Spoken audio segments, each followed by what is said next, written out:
Hallo meine Lieben, heute habe ich eine kleine Fortsetzung vom Video von letzter Woche, wo ich euch gezeigt hatte, wie ihr in Procreate isometrische Zeichnungen oder Illustrationen machen könnt. Und da wollte ich euch noch ein bisschen mehr dazu sagen und euch auch noch ein anderes Beispiel zeigen, das ihr selber ausprobieren könnt. Mehr dazu gleich nach dem Intro.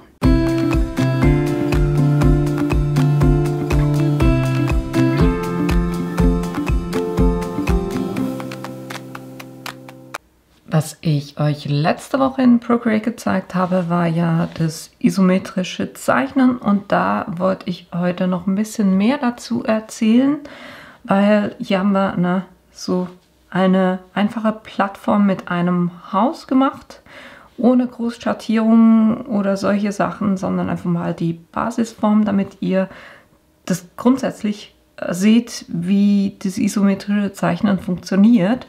Und heute dachte ich mir, wir machen ein bisschen was anderes, und zwar, wie ihr einen Innenraum zeichnen könnt. Vom Prinzip her immer noch dasselbe, ne? Ihr folgt immer noch dem Grid und ihr macht hier eine Plattform und dann, anstatt dass ihr die vorderen beiden Wände habt und oben den Deckel, nehmt ihr genau die drei Seiten weg und dann habt ihr noch hinten die Wand und also diese beiden hinteren Wände des Würfels. Das heißt, ihr öffnet quasi den Würfel und guckt rein. Und so kann man wunderbar Räume gestalten. Man sieht das echt überall im Moment. Das scheint durchaus vielen Leuten zu gefallen. Und ich kann euch auch sagen, es macht ein bisschen süchtig, weil da kann man echt Stunden mit verbringen, noch an kleinsten Details zu arbeiten, damit man dann ein cooles Bild hinkriegt. Was ich heute speziell darauf hinweisen wollte, ist nicht jetzt, wie ihr diesen Raum zeichnet. Das ist wirklich, folgt genau den gleichen Prinzipien wie das, was ich euch letzte Woche gezeigt habe. Es geht mir heute mehr darum, wie könnt ihr es ausarbeiten. Na, wenn ihr jetzt guckt, das ist das Beispiel, ohne dass ich hier Schattierungen hinzugefügt habe.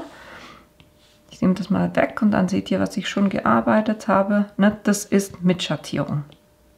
Ich weiß nicht, ob ihr auf der Kamera das gut seht, aber das ist ohne Schattierung, mit. Ohne, mit. Es hat nochmal einen anderen Effekt, wenn ihr mit Licht und Schatten arbeitet und so dem Raum mehr Dimension gibt. Und genau das wollte ich euch heute zeigen. Ich habe schon ein bisschen damit angefangen, ist aber noch nicht fertiggestellt. Wenn ihr zum Beispiel guckt, hier die Stühle, hier haben einen Schatten. Einen habe ich auch schon abgerundet quasi, was für Stoff mehr Sinn macht, als wenn es eckig ist. Das zeige ich euch dann. Aber wenn ihr die Sachen auf dem Tisch guckt oder auch das, was hier hinten auf dem Regal steht, das hat noch gar keinen Schatten. Das Fenster ist auch noch nicht fertig ausgearbeitet. Das werden wir dann noch machen. Aber ich wollte euch zuerst kurz ein bisschen was auch zum Schattieren zeigen. Und zwar habe ich hier einfach einen kleinen Würfel gezeichnet, den ich jetzt als Beispiel verwende. Ihr könnt ja, wenn ihr Schatten zeichnet, könnt ihr harte Schatten oder weiche Schatten zeichnen und ihr bestimmt eigentlich auch die Höhe, was das Element von dem Element oder die Distanz von dem gezeichneten Element zu dem Element, wo es drauf steht oder liegt oder drüber schwebt. Je tiefer der Schatten ist, desto mehr habt ihr diesen Effekt, dass der Würfel frei stehen würde. So, anstatt dass ich jetzt hier groß plappere, mache ich einfach eine neue Ebene und zeichne jetzt einfach mal mit Schwarz. Und den Fineliner, den nehme ich relativ hoch und zeichne hier ringsherum. Jetzt wäre es noch gut, wenn wir den Zeichenassistent eingeschaltet hätten. So, jetzt zeichne ich hier ringsherum einfach einen Schatten. Der ist jetzt direkt am Element. Wenn ihr einen harten Schatten zeichnen wollt, könnt ihr das ganz einfach mit Schwarz machen und dann hier mit der Deckkraft runtergehen, so dass das aussieht, als ob das einen Schatten werfen würde. Je nach Element macht es auch Sinn. Was ich tendenziell eher mache, ist, dass ich auf den gezeichneten Schatten hier unter Anpassung eine Gaußsche Unschärfe drauf gebe auf die Ebene und dann verschwimmt das Ganze so ein bisschen. Und dann habt ihr diesen Schatten. Ihr könnt immer noch über die Deckkraft das anpassen, wie stark der sein soll. Aber um das von der Höhe her zu zeigen, im Moment sieht es so aus, als ob das ziemlich nah auf dem Boden stehen würde, die Box.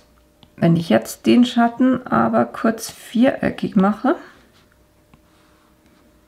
so dass er die ganze Fläche der Box quasi abdeckt,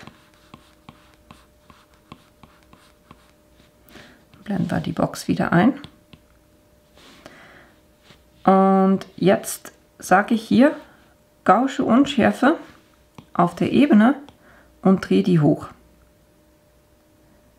Und das sieht dann schon mehr nach Schatten aus. Ihr könnt immer noch hier über die Deckkraft sagen, wie transparent das sein soll. Aber um euch das mit der Distanz zu zeigen, ich nehme jetzt hier diesen Schatten und verschiebe den nach unten.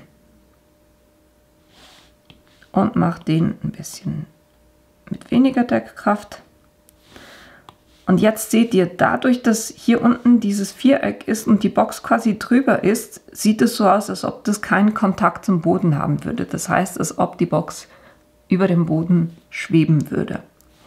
Das ist dieser Effekt. Das heißt, tendenziell, wenn ich Schatten zeichne, verwende ich die Gaußsche Unschärfe. Wenn wir jetzt sagen, wir wollen das Element selber schattieren, da gibt es so, sagen wir mal, von der Art und Weise, wie ihr den Schatten implementiert, gibt es 3 verschiedene Varianten. Sagen wir mal, ich will hier einen Teil von dieser Seite hier einen Schatten drauf geben, und zwar einen, nehmen wir mal einen harten Schatten. Ich kann jetzt direkt auf der Ebene drauf hier sagen Alpha-Sperre, dann kann ich nur da zeichnen, wo jetzt schon Farbe ist, und kann hier einfach, spielt keine Rolle, wie weit ich drüber hinausgehe, es zeichnet eh nur da, wo ich eben schon Farbe habe. Jetzt ist es alles schön und gut. Was ich aber jetzt nicht machen kann, ist die Deckkraft runterzunehmen, weil ich nehme die Deckkraft vom kompletten Element runter. Und ich kann das auch nicht einblenden oder ausblenden, weil ich habe quasi direkt die Ebene, wo dieses Element hier ist, habe ich angepasst. Das heißt, ich muss hier wirklich x-mal rückgängig tippen, damit das wieder weggeht. Manchmal, wenn man Ebenen sparen will, kann man das machen, dass man einfach sagt, ich nehme hier irgendeinen Strukturpinsel,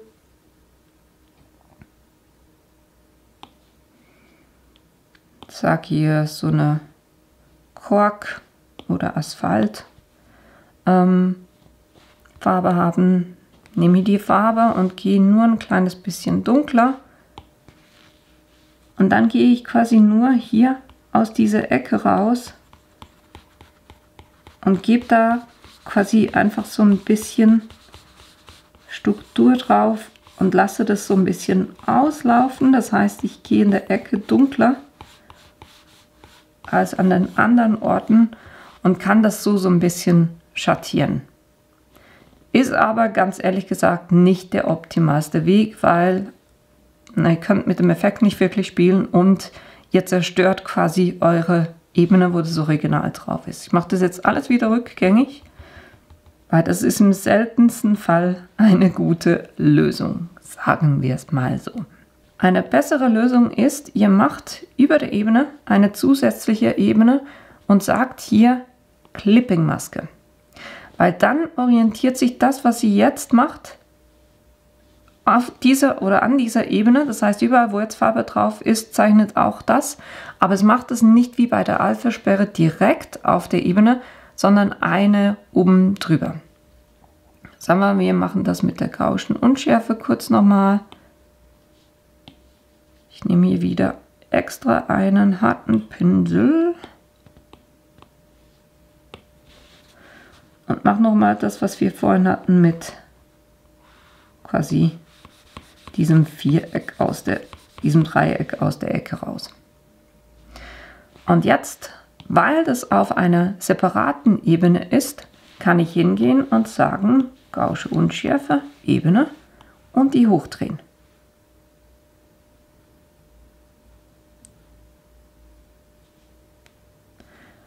Und so könnt ihr ein Element schattieren. Ihr könnt es auch verschieben.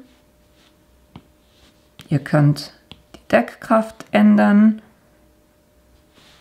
Und trotzdem seid ihr immer noch, es orientiert sich immer noch genau an dieser Ebene, aber ihr zerstört nicht die Ebene, die drunter ist, sondern macht es einfach oben drüber.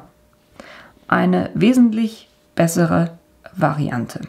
Und da könnt ihr auch mehrere Ebenen machen. Ich kann die jetzt zum Beispiel ausblenden und nehme einen weichen Pinsel, nämlich einen Airbrush-Pinsel, sage dem auch wieder Clipping-Maske.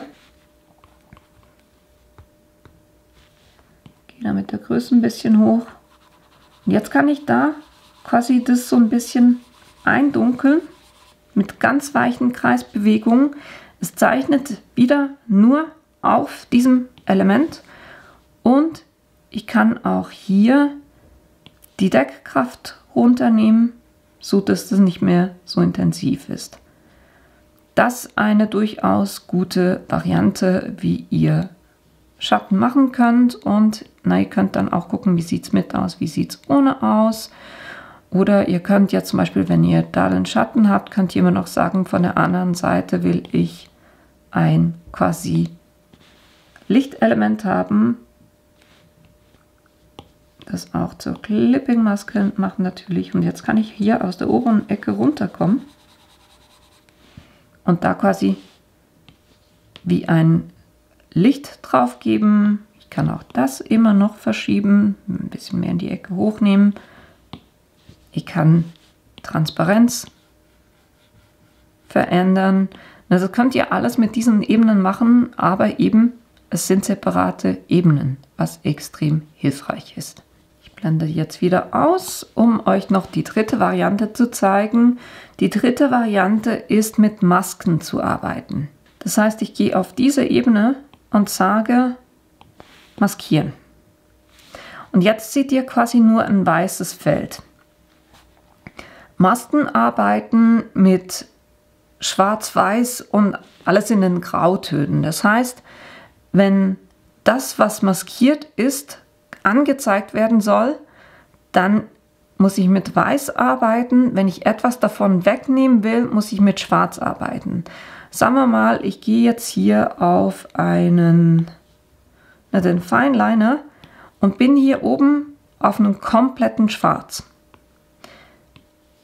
Na, jetzt seht ihr hier die Maske. Wenn ich jetzt irgendetwas hier zeichne,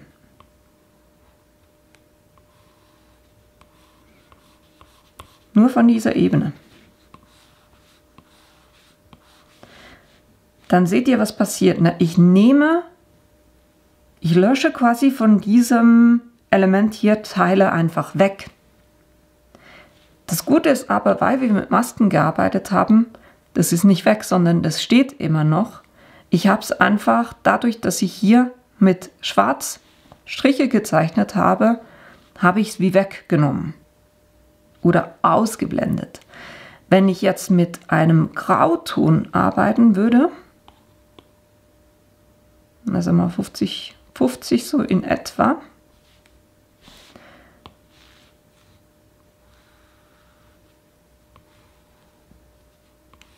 ich weiß nicht, ob ihr es seht, vielleicht hier an der Kante. Was das macht, ist, es blendet quasi 50% von dem aus. Das heißt, je heller das Grau ist, desto weniger Transparenz ist es. Je mehr ich in Richtung Schwarz gehe, desto stärker wird die Abdeckung sein und desto mehr werde ich davon auslöschen. Aber eben, ne, ich kann die Maske ausblenden und mein Element ist immer noch da. Das heißt, ich habe es nicht zerstört. Und auch das Gute ist, wir hatten ja vorhin mit Clipping-Masken Sachen drüber gezeichnet. Wenn ihr die einblendet, die sind immer noch da. Wenn ihr euch die obere Ecke hier anguckt, ausgeblendet, oder nee, eingeblendet, ausgeblendet. Na, da hatten wir das Licht drauf gemacht. Das heißt, für die Teile, die durch die Maske immer noch sichtbar sind, sind alle Sachen, die ich oben als Clipping-Maske draufgegeben habe, immer noch sichtbar. Ich hoffe, ich habe euch jetzt nicht allzu stark verwirrt, aber eben nur zu sagen, ne, die Ebenenmaske hier ist etwas, was extrem hilfreich ist, weil ich kann jetzt zum Beispiel einfach wieder auf Weiß hochgehen und jetzt kann ich einfach sagen, ne, alles, was ich jetzt zeichne und wieder Weiß mache, zeigt es mir jetzt wieder an. Jetzt werdet ihr dann auch sehen, dass die Maske selber, da wo ich jetzt gerade die Striche gemacht habe, ist alles wieder weiß. Ich kann auch sagen, Ebene füllen und dann ist alles wieder weiß. Dann habt ihr es quasi rückgängig gemacht und könnt irgendwie wieder mit Schwarz irgend sowas machen wie Punkte drauf geben oder was auch immer ihr da machen wollt. Und wenn wir die Maske ausblenden, ist es weg. Einblenden, ist es wieder da. Jetzt fragt ihr euch vielleicht für Schattieren, ne, was hat das jetzt damit zu tun? Upsi. Wir müssen auf Weiß gehen und dann die Ebene füllen, dann wird alles wieder sichtbar. Jetzt fragt ihr euch vielleicht, ne, was hilft mir das jetzt für Schattieren?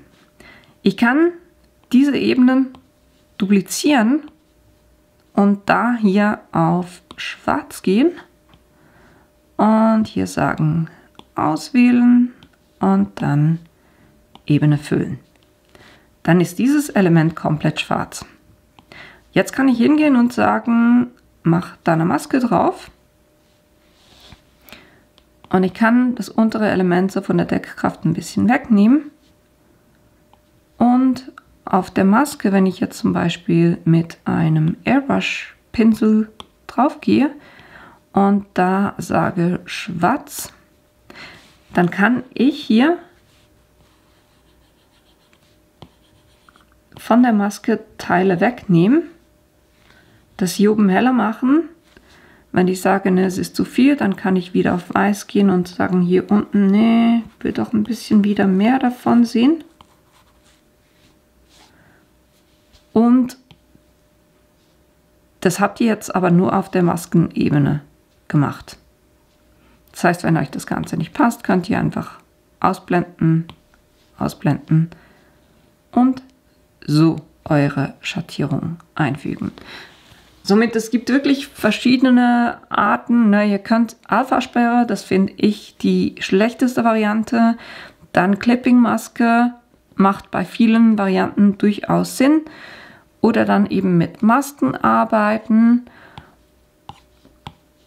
Ihr könnt harte Schatten zeichnen, wo ihr quasi nur mit der Deckkraft dann der Ebene runtergeht. Oder ihr könnt weiche Schatten zeichnen, wo ihr mit der Gaußschen Unschärfe arbeitet, aber auch immer noch mit der Deckkraft selber. Jetzt habe ich das mit einem harten Pinsel und mit einem Airbrush-Pinsel gezeigt. Was manche machen, ist, dass sie, gehen wir wieder auf das Element, geben eine Ebene drüber und das soll eben eine Clipping-Maske sein. Die anderen habe ich ausgeblendet. Und jetzt gehe ich hin und nehme die helle Farbe von hier oben. Gucke, dass ich da keinen Zeichenassistent drin habe. Und jetzt gehe ich auf irgendeine Textur oder ich nehme mal die von BJ Dell. Was nehmen wir da? Sand. Sand ist immer gut zum Schattieren. Könnt ihr gucken, wie es aussieht. Das ist zu stark. Da müssen wir ein bisschen runtergehen. Was manche machen, ist, dass sie ganz einfach mit solchen Elementen aufhellen und schattieren. Das heißt, man geht dann hier oben ganz stark mit diesem Effekt und dann, je weiter entfernt man, geht man feiner damit. Und so könnt ihr auch Schatten und Licht quasi zeichnen, aber es hat so einen, naja, es hat ein bisschen einen natürlicheren Touch. So, jetzt habe ich, glaube ich, genug gequatscht zu dem, wie ihr das machen könnt. Und blende hier die ganzen Sachen aus, die ich da oben habe. Und naja, was heißt das jetzt in Realität? Ich gucke mir den Raum immer an und definiere so ein bisschen, okay, wo habe ich die Lichtquelle her? In meinem Fall ist hier ein Fenster, das heißt, dieses Fenster wird in den Raum hinein Licht abgeben. Und deshalb habe ich bei mir auch die Würfelfarbe so gewählt, diese Fläche hier, die wird am meisten von diesem Licht quasi profitieren. Diese Seite hier hinten ist durch den offenen Raum quasi so ein bisschen heller und das hier ist meine dunkelste Seite von diesem Tisch. Genauso habe ich es bei den Möbeln gemacht, oben drauf am hellsten, gegen vorne das zweithellste und hier das dunkelste. Dann, was ich auch noch gemacht habe, wenn zwei Kanten aufeinander treffen in einem Winkel, dann hat es ja nahe zu diesem Winkel hinzu, gibt es einen Schatten. Wie habe ich das gemacht? Ich bin auf meine Plattform hier und habe oben drüber eine Clipping-Maske gemacht. Ich mache hier das einfach nochmal. Bin da mit einer dunklen Farbe, ihr könnt auch schwarz gehen, damit ihr euch da den Kopf nicht zerbrechen müsst. Und da bin ich ganz einfach auf meinen Fineliner gegangen, habe auf der Ebene aber auch den Zeichnungsassistent aktiviert und sage zum Beispiel, hier entlang der Wand will ich einen Strich haben oder einen Schatten. Und dann kann ich über die Gaußsche Unschärfe gehen, Ebene, und kann die hochdrehen, so dass es nicht mehr eine klare Linie ist, sondern eben ein Schatten. Und dann kann ich immer noch mit der Deckkraft wieder runtergehen. Und so habt ihr dann, das habe ich dann auch oben gemacht, und so bekommt ihr eben diesen Effekt hin, dass das hier dunkler ist. Bei solchen Zeichnungen jetzt speziell auch hier hinten.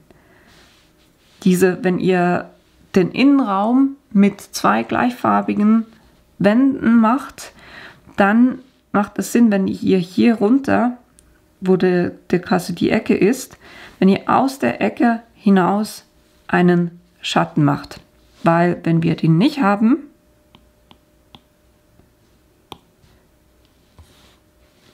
dann erkennt man diesen Übergang fast nicht. Und das könnt ihr eben mit einem Schatten verstärken. Auch um Regale herum, um Bilder. Gerade hier so, weil wir den offenen Raum haben, kommt eben auch von hier Licht. Und deshalb habe ich den Schatten tendenziell eher auf diese Seiten und unten gemacht. Auch hier unter den Regalen, unter den Stühlen. Das habe ich alles schon gemacht, auch von der Tischkante. Die Tischkante wird ja, dadurch, dass das Licht hier so ein bisschen von oben kommt, wird das hier einen Schatten werfen. Den habe ich auch gemacht. Und vom Stuhl her, wenn ihr seht, der sieht ja der sieht ziemlich anders aus als dieser Stuhl hier. Jetzt, was ich hier gemacht habe, muss ich kurz gucken, welches dieser Stuhl ist. Der ist es. Also habe ich hier drüber eine Ebene angelegt, habe gesagt, es ist eine Clipping-Maske, habe den Zeichenassistent eingeschalten. Und jetzt nehme ich einfach die Farbe, die ich hier habe, und nehme den Airbrush-Pinsel, drehe den so ein bisschen runter. Und jetzt kann ich hingehen und da einfach auf entlang dieses Stuhles quasi diese Kante hier so ein bisschen weicher machen. Funktioniert, glaube ich, besser ohne den Zeichenassistenten.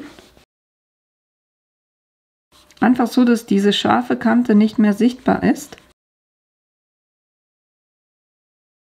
Und was ich dann auch gemacht habe auf der Ebene, ist die Ecken so ein bisschen ausradiert.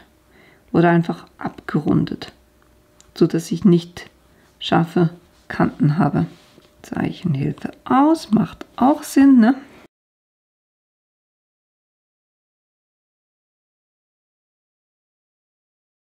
Und hier vorne, ich habe dummerweise die Elemente schon zusammengefügt, ne? Die weißen Beine plus hier oben das Kissen ist alles nur noch eine Ebene. Von dem her muss ich jetzt, anstatt auszuradieren, das einfach so ein bisschen überzeichnen.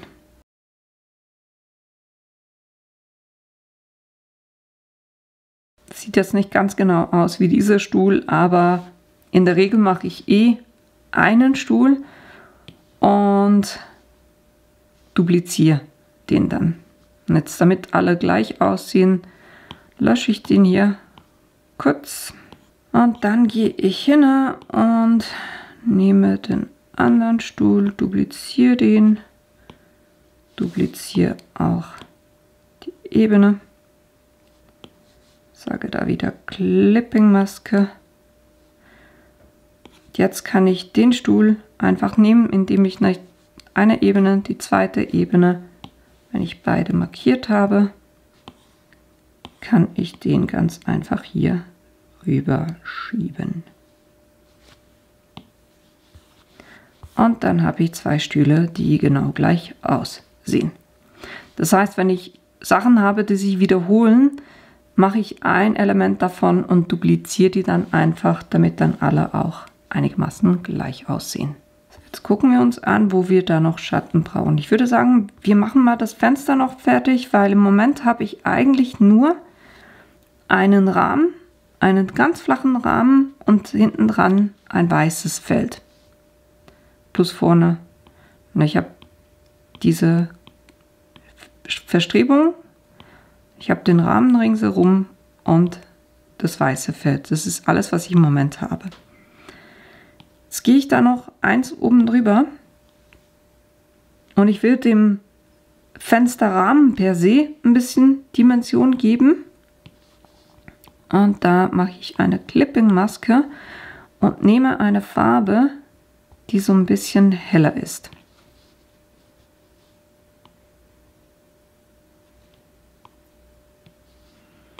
Und mache hier den Zeichenassistent auch ein. Fineliner passt. Und jetzt kann ich quasi, unten werden wir den Rahmen nicht sehen, von der Seite auch nicht, sondern nur von der Seite und von oben. Und genau da zeichne ich den jetzt kurz. Und je nachdem, wie dick ihr das macht, desto mehr, im Moment ist er extrem dünn, das heißt, dieser Rahmen steht nicht allzu stark von der Wand weg. Dann will ich aber, dass hier innen drinne ich das auch habe. Das heißt, das Holz bis zur Scheibe.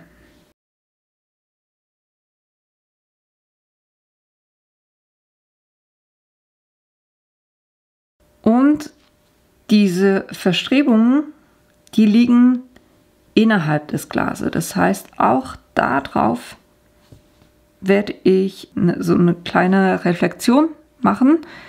Da gehe ich noch ein bisschen heller und aber mache einen feineren Strich drüber. Und zwar mache ich das jetzt nur da. Upsi, da muss ich natürlich die Clipping-Maske auf die Verstrebung machen, ne? Das heißt, neue Ebene, Clipping-Maske, Zeichenassistent. Und da gehe ich immer nur von einem Teil bis in die Ecke. Und das hier überall oben drauf. Und zusätzlich von der Seite.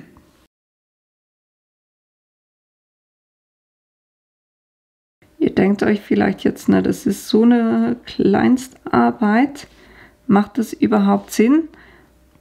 Aber wenn man das alles dann gemacht hat und sich den Unterschied anguckt zum Vorher-Nachher-Vergleich, wenn die ganzen Schattierungen drauf sind, dann werdet ihr das durchaus erkennen. Oder ihr werdet diesen Unterschied sehen, weil das gibt im ganzen Raum Dimensionen. Deshalb meine ich, ne, man kann da echt richtig viel Zeit damit verbringen, wenn man genau dann an solchen Detailsachen arbeitet. Aber wie ich immer sage, ne, meine Kreativität ist quasi auch mein Yoga und das hilft mir extrem, mich zu entspannen. Und deshalb darf man sich da auch ein bisschen Zeit lassen. Also jetzt haben wir die Innenseite des Fensters gemacht. Tendenziell, Fenster sind ja nicht quasi direkt an der Hausmauer, sondern außen wird es einen Fenstersims und ein Teil von der Mauer sichtbar sein. Und das mache ich jetzt. Ich versuche nicht mit allzu viel verschiedenen Farben zu gehen. Ich könnte das Weiß des Fensters transparent machen, aber das will ich nicht, sondern ich werde das, was ich jetzt zeichne, dann so ein bisschen transparent machen und dann sieht es auch aus, als ob es hinter der Scheibe wäre. Das heißt, ich gehe hier hin und gehe zwischen dem Weiß und den Verstrebungen. Das heißt, die Verstrebungen werden vor der Mauer sein, deshalb hier diese Ebene. Und da kann ich gut eine Clipping-Maske machen, auch den Zeichenassistent, weil das ja überall auf diesem Weiß sein soll. So, und jetzt kann ich hier hingehen und da quasi eine Hausmauer zeichnen. Oder den Teil der Hausmauer, der für uns ersichtlich sein wird. Denkt immer dran, die Elemente zu schließen, damit ihr die auswerten könnt. So, und jetzt habe ich an beiden Stellen die gleiche Farbe genommen. Ich merke gerade, die ist eigentlich zu wenig breit. Jetzt, wenn das Licht ja von oben runter scheint, wird das hier heller sein als das hier. Von dem her nehme ich jetzt noch eine der dunkleren Farben, nämlich die hier, und färbe diesen Teil hier auf der Seite nochmal um. Natürlich nicht bis ganz unten, sondern nur bis in die Ecke.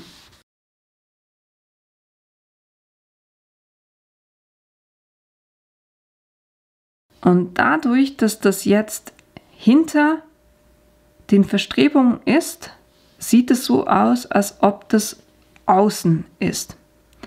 Ich kann jetzt hier auf der Ebene die Transparent auch noch ein bisschen zurücknehmen, damit es nicht ganz so stark wirkt. Nochmal das.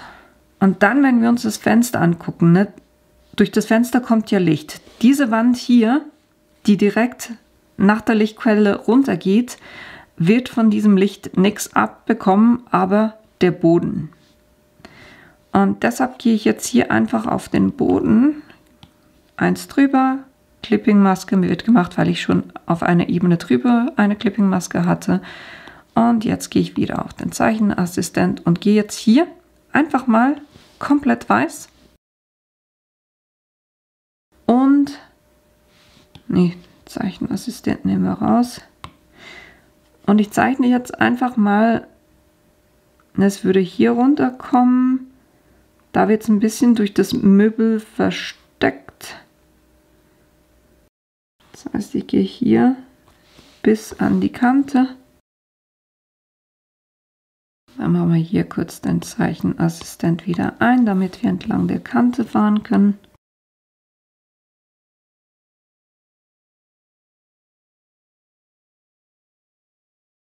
Jetzt gebe ich da einfach mal weiß drauf. Das wäre jetzt ein bisschen krass, ne? Und von dem her machen wir als allererstes, gehe ich hier und gebe eine Gaußsche Unschärfe drauf, damit ich weiche Kanten bekomme. Und Und dann gehe ich auf jeden Fall mit der Deckkraft runter.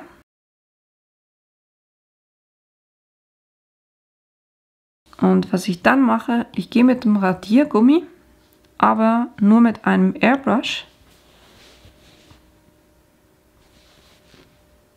und fange an, hier so ein bisschen davon wieder wegzunehmen. Weil per se ist es ja, ne, je näher ich zu der Lichtquelle bin, desto stärker ist das Licht, desto mehr ich hier hinten bin. Da wird sich eigentlich fast nichts mehr von diesem Licht zeigen. Das heißt, es sollte abnehmen.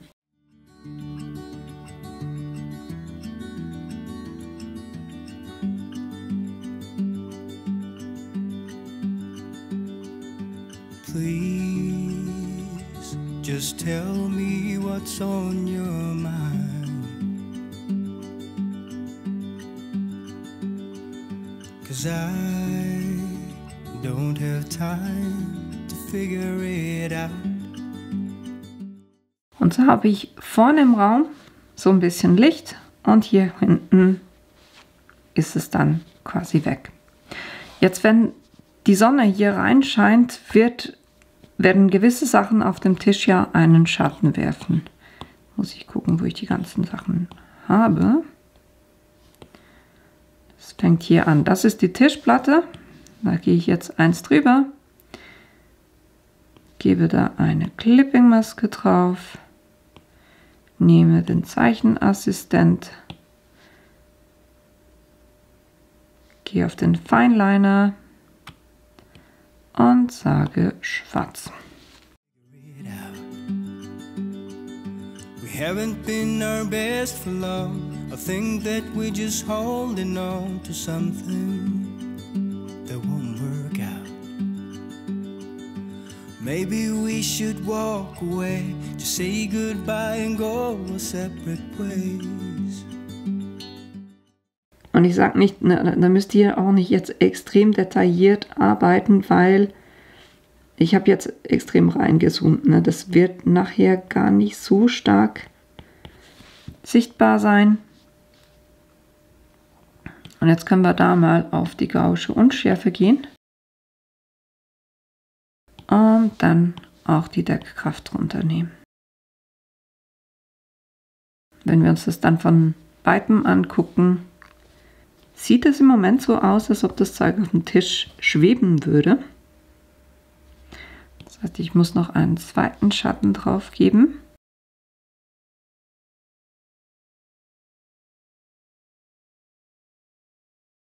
Da müsst ihr halt wirklich einfach so ein bisschen testen. Ne? Was braucht es, damit es realistisch aussieht und so aussieht, wie ihr das am Schluss gerne haben möchtet. So, jetzt gehe ich hier mit nur einer ganz kleinen Gaußschen Unschärfe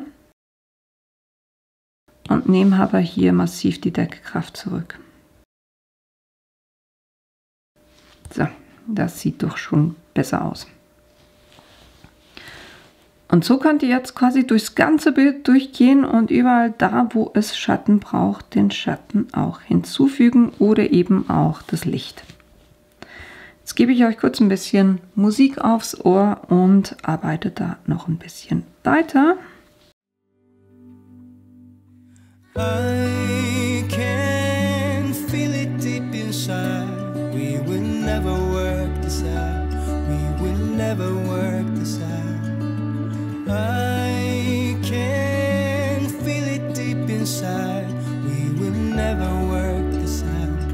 We will never work this out. We're falling down. We're falling down. What's happening right now? I think we're falling down. I think we're falling down. I've tried so hard to make you happy, and I know that you tried your best as well to make smile.